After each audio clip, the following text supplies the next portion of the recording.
नमस्कार मंडळी, मी श्रुती शेवाळे. जय श्री राधे कृष्ण. तर आम्ही निघालेलो आहे पन्हाळ्याला.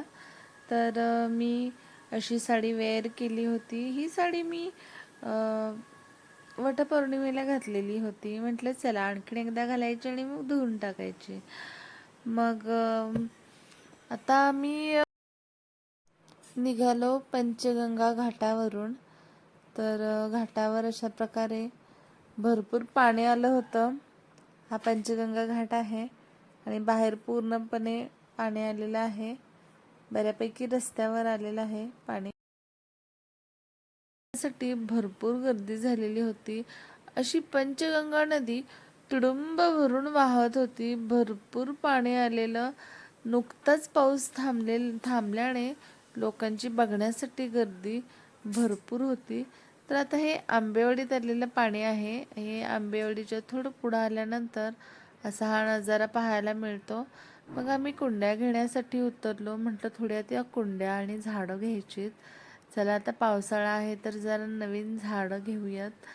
तर इथं कुंड्या घेतल्या आणि वेगवेगळ्या प्रकारची झाडं घेतली. गुलाबाची, शेवंतीची, त्यानंतर जास्वंदी, अशी वेगवेगळ्या प्रकारची इथं आम्ही झाडं घेतली. आणि मग झाडं घेऊन आम्ही परत ती गाडीच्या डिग्गीमध्ये ठेवून आम्ही निघालो पन्हाळ्याच्या दिशेने. तर अशी ही सुंदर सुंदर फुलांची झाडं घेतलेली आहेत आणि आता पन्हाळ्याला निघालेलो आहे. तर केरलीजवळ परत आम्हाला पूर पाहायला मिळाला. तर भरपूर पाणी आलेलं होतं. अजून रस्त्यावर आलं नव्हतं, रस्त्याच्या खालीच होतं, पण भरपूर होतं पाणी. आणि असं दोन्ही बाजूनी पाणी बघायला मिळालं. बऱ्यापैकी पाण्याची पातळी भरपूर वाढलेली. पाऊस नुकताच थांबलेला होता. तो पण इकडे आमच्या साहेबांना भूक लागली होती. तर आता हे साहेब आमचे खात आहेत. आणि आता आम्ही फायनली पोहोचलेलो आहे पन्हाळ्याला. तर आता गडावर आमचं आगमन झालेलं आहे. आणि हा किल्ले पन्हाळा. तर म्हटलं चला आधी आता आपण जंगलात जाऊन येऊयात आणि तसंच देवाला जाऊन येऊयात. तर जंगलात खूप छान नजारा होता. दोन्ही बाजूनी हिरवीगार झाडी होती. पाणी वाहत होतं. पाऊस नव्हता, पण पाणी वाहत होतं रस्त्याने. आणि पाहतो तर पुढं काय, आम्हाला गवा दिसला. गवत खात होता गवा आणि आमच्याकडे बघत पण होता. आता इथल्या गवांना माणसांची सवय झालेली आहे, त्यामुळं ते काय आता घाबरत नाहीत एखादी गाडी वगैरे दिसली की. आणि हे समोरूनच असं गव्याचं छोटं पिल्लू गेलेलं दिसलं आणि गवा पाहिल्यावर आम्ही मग पुढे गेलो. म्हटलं आता इथून कोल्हापूर खूप सुंदर दिसतं. तर इथं आम्ही थोडा वेळ थांबलो आणि इथून कोल्हापूर, त्यानंतर नदी खूप छान दिसते. इथं आम्हाला एक मस्त पक्षी पण दिसला. आणि मग आता आम्ही हा नजारा कोल्हापूरच्या आसपास असलेली छोटी छोटी गावं, खूप सुंदर नजारा दिसतो.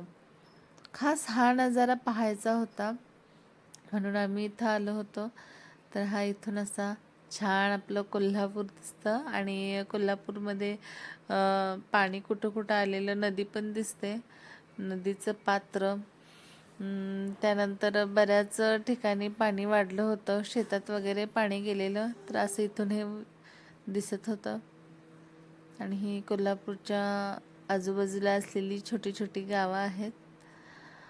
आणि मग त्यानंतर आम्ही इथं परत आता देवाला जाणार होतो, लगोडबंद बाबांना. पण आमच्या प्रजूला लागली होती भूक. मग आम्ही परत आता पन्हाळ्याच्या दिशेने निघालो. जंगलातून आता आम्ही परत निघालेलो आहे पन्हाळ्याच्या दिशेने. तर आम्हाला जाताना परत गवे दिसले, त्याचे पिल्लासोबत ते चरत होते. आणि त्यांनी एकदा आमच्याकडे बघितलं आणि ते निघून गेले. तर आता त्यांना बऱ्यापैकी गाड्यांची, माणसांची सवय झालेली आहे, त्यामुळं आता त्यांना काय वेगळं वाटत नाही. एखादी गाडी आली तर बघतात ते आणि निघून जातात गवत खाण्यासाठी. तर आता यांची पण आता विश्रांतीची वेळ झालेली आहे. तिने सांज झालेली होती आणि आता हे पण परतीच्या मार्गावर आहेत. आता हे कुठंतरी जाणार आणि निवांत रवंत करत बसणार. मग आम्ही घेतली होती छान मस्त गरम गरम मिरची भजी, त्यानंतर भाकरी, दही, खरडा, लोणचं, कांदा भजी पण इकडं घेतली होती. रोजी इकडे कांदा भजी मिरची भजी खात होता. इकडे झुणका भाकरी पण घेतली होती आणि राजेश्वरीने घेतले होते फ्रेंच फ्राईज. तिला जात नाही ना भाकरी, जेवण चांगलं जेवण जात नाही ना तिला. आणि मग परत आम्ही आता दर्शनासाठी निघालो लगोडबंद बाबांच्या.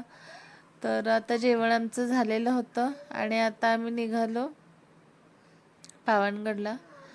पावनगडला गेल्यानंतर आता बऱ्यापैकी धुकं होतं इथं आणि आता आलेलो आहे आम्ही पावनगडला.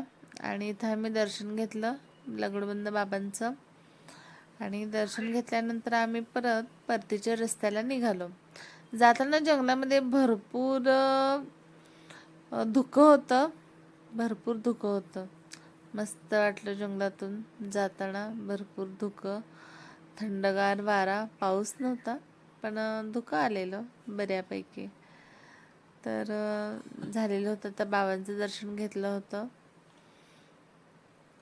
तर इथं पण थंडगार वारा मस्त होता.